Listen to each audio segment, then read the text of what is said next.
बुजुर्ग, युवा साथी, गुरुजन, माताएं और बहनें, युवा साथी, सभी का ग्राम बेरी पंचायत की तरफ से तहे दिली से आपका स्वागत करता हूं।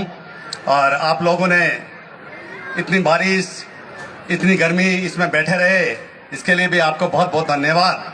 इसके साथ आज ये जो माहौल देख रहे हैं, ये आज़ादी, हमारे कितने बुजुर्ग, हमारे कितने जवान शहीद हुए तब जाके आज हमें ये जगह मिली, ये आज़ादी मिली हमें। हमारे कितने जवान शहीद हुए, 200 साल तक हमने युद्ध किया है, 200 साल तक हमने गुलामी से ये दिन आज मिला है। इस दिन के लिए हमें चंद टाइम, 2 घंटे 3 घंटे हमारे पास नहीं है और 200 साल तक हम गुलामी रहे। मैं गांव वालों को कहना चाहता हूं कि वो गुलामी से ये 3 घंटे 4 घंटे अच्छे घर जाने के बजाय या 4 घंटे आपको बैठना चाहिए। ये आजादी ऐसी भीख मांगी में नहीं मिली है। हमारे बुजुर्ग, हमारे फौज, हमारे कितने शहीद हुए, उनके लिए हम आज उनके लिए श्रद्धांजलि अर्पित करें। आप आए 2 मिनट भग गए, ये आजादी इस तरह से नहीं रुकेगी। इस आजादी को रोकना है तो हमें संघर्ष करना पड़ेगा और संघर्ष के लिए हमें टाइम भी देना पड़ेगा, बैठना भी पड़ेगा, रुकना भी पड़ेगा और सोचना भी पड़ेगा, बारिश में भीगना भी पड़ेगा, धूप में बैठना पड़ेगा। आए हम चलेंगे, यहाँ कोई पीले करना नहीं करना। आजादी को मनाना है तो संघर्ष करना पड़ेगा, मजबूती के साथ रहना पड़ेगा और जब जाके हमारी आजादी हमें हासिल होगी। हम आजाद तो जरूर है लेकिन अब अधूरे हैं। हम आजाद तो जरूर है लेकिन अधूरे हम अभी, हमारा संविधान सही ढंग से इम्प्लीमेंट नहीं हुआ है। हमारा संविधान सही ढंग से इम्प्लीमेंट नहीं है। इसलिए कह रहा हूं कि उस तकलीफ को हम भोगते हैं, उस तकलीफ को हम हर वक्त हम भोगते हैं। हिंदुस्तान केंद्रीय सरकार को मैं सुनाना चाहता हूं कि संविधान लागू कीजिए सही ढंग से। हमारा संविधान जब तक लगेगा सही ढंग से हम आजाद होंगे, हम स्वतंत्र रहेंगे। हमारा नाम आजादी का है लेकिन हमारे पास आजादी नहीं है।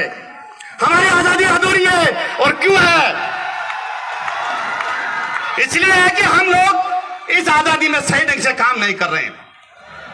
हमें गांव वालों को, शहर वालों को, पूरे हिंदुस्तान की आवाज आवाम को चाहिए कि इस आजादी को तरीके से काम ले।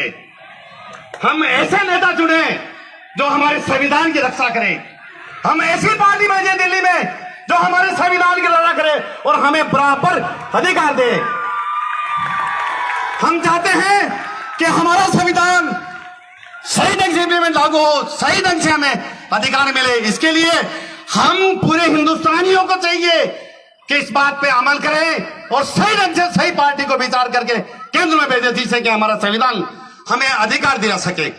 इसके साथ साथ मैं गांव का सरपंच होने के नाते भी बहुत सी बातें कहना चाहता हूं कि हमारी ये गांव भामाशाह से नहीं, हमने ये 1957 का पहला गांव है जो यहाँ आसपास के गांव में स्कूल नहीं थी। उस जमाने में बेरी ने अपना भामाशाह के दान देके स्कूल बनाए रखी थी।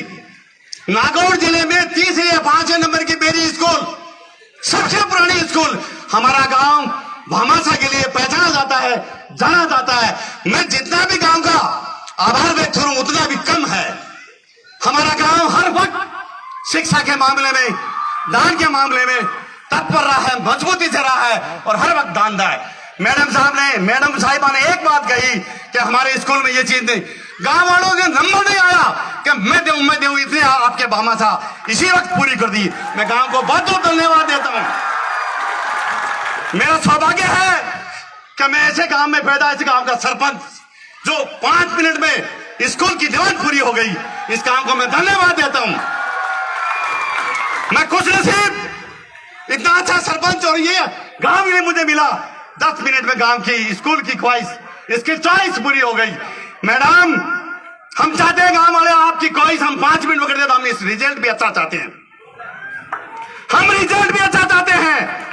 हम 10 मिनट में आपके हर भामाशाह की तरफ बराबर कर सकते हैं। तो हम स्कूल का रिजल्ट भी अच्छा चाहते हैं। मैं चाहता हूं कि मेरा गांव, मेरी स्कूल राजस्थान में 1 नंबर पर आए और ऐसा आए जो लड़का कंपटीशन आए वो सर्विस लगे। मैं उम्मीद करता हूं कि मेरे बच्चे इस मेहनत के पार जाएंगे और मैं गुरुजनों से आपको बहुत बहुत धन्यवाद देता हूं कि हमारे स्कूल की शान मान बना के रखी। इसके लिए मैं आपके पूरे गांव की तरफ से आभार व्यक्त करता हूं। और मेरे प्राइवेट वाले समझ, ये मेरी 9वीं स्कूल मेरी है, सरपंच की स्कूल है, 9वीं स्कूल, पूरी 9 स्कूल गांव की, पूरे गांव की पंचायत की स्कूल है। इस स्कूल के बारे में कोई भेदभाव नहीं है। जो बच्चा पसंद होगा वो गांव बेरी का होगा, कोई प्राइवेट नहीं, कोई गवर्नमेंट नहीं, वो बेरी गांव का होगा। इसलिए मैं प्राइवेट वालों को भी धन्यवाद देता हूं कि आप लोगों ने बहुत बहुत मेहनत कराई है। और मैं आगे सोच रहा हूं कि हर प्रोग्राम में आप शामिल हुए, हाथ न खींचे, इससे आपकी शोभा नहीं लगती है। राष्ट्रीय पर्व होता है, उसमें आप शामिल हुए, गाने में, नाचने में, परेड में। मैं आपको परेड की बात कहता हूं, मैं आपको परेड की बात कहता हूं, रॉयल स्कूल की परेड बहुत शानदार रही। जिसकी मैं तारीफ करूं उतनी कम है। उनकी बच्चियां, उनकी परेड बहुत शानदार और बहुत जबरदस्त ढंग से मैंने देखा है कि बहुत नाइस तरीके से परेड की है। और ये भी नहीं कि आप कमजोर है, लेकिन छांटना पड़ता है, अच्छा कौन है बुरा कौन है वो हमें बताना भी पड़ता है। इसमें नाराज होने की कोई जरूरत नहीं है, अच्छाई को छिपा नहीं सकता हम, इसलिए बोलना भी पड़ता है। और आज के साथ मैं ये कहता हूं कि गांव वालों, आप ये मत सोचो कि मेरा नाम नहीं आया भामाशाह में, ये स्कूल तुम्हारी और तुम्हारे गांव की है। आप कभी भी ये मत सोचो कि मेरा नाम क्यों नहीं आया, मैंने बनाई, मेरा नाम कैसे नहीं आया। ये आपकी स्कूल है, ये बेरी के मलिया खां की खानदानी स्कूल है। इस स्कूल के किसी भी एक का नाम आ जाए, हम हमारा नाम समझता है।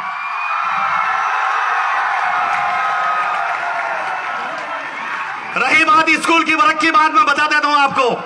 मैं माननीय इकबाल साहब, कैप्टन इकबाल खान ने आज के 2 साल पे 3 साल पहले जब मैं सरपंच बना था, मेरे 5 दिन या 6 दिन बाद में यहाँ 26 जनवरी को आए थे। इकबाल साहब ने कहा कि सरपंच साहब, आपको ट्रैक, रोड, गेट, स्टेज ये पूरा बनाना होगा।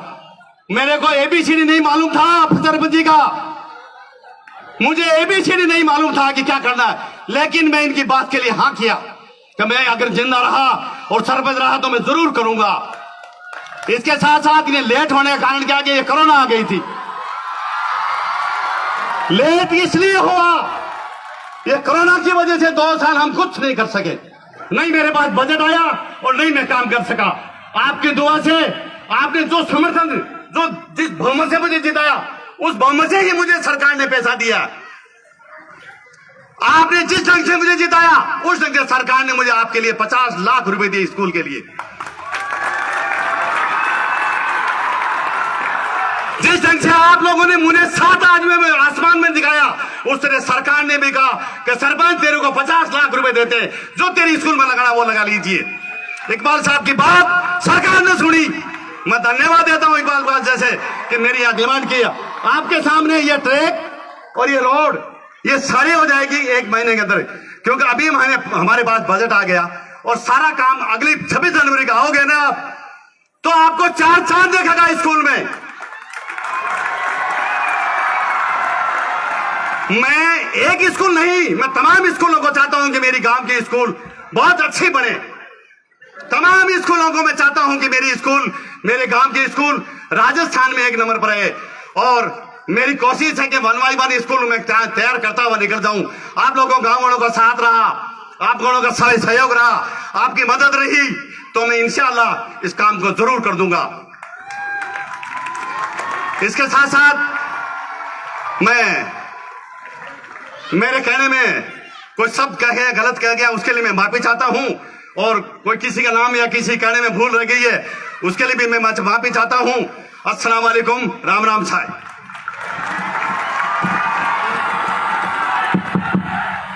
सरपंच साहब ने जोश और खरोश के साथ अपने वादे पूरे करने के लिए कहा है। विधायक कोटे से आपको मिल जाएंगे, 2 कमरे विधायक कोटे से आपको मिल जाएंगे।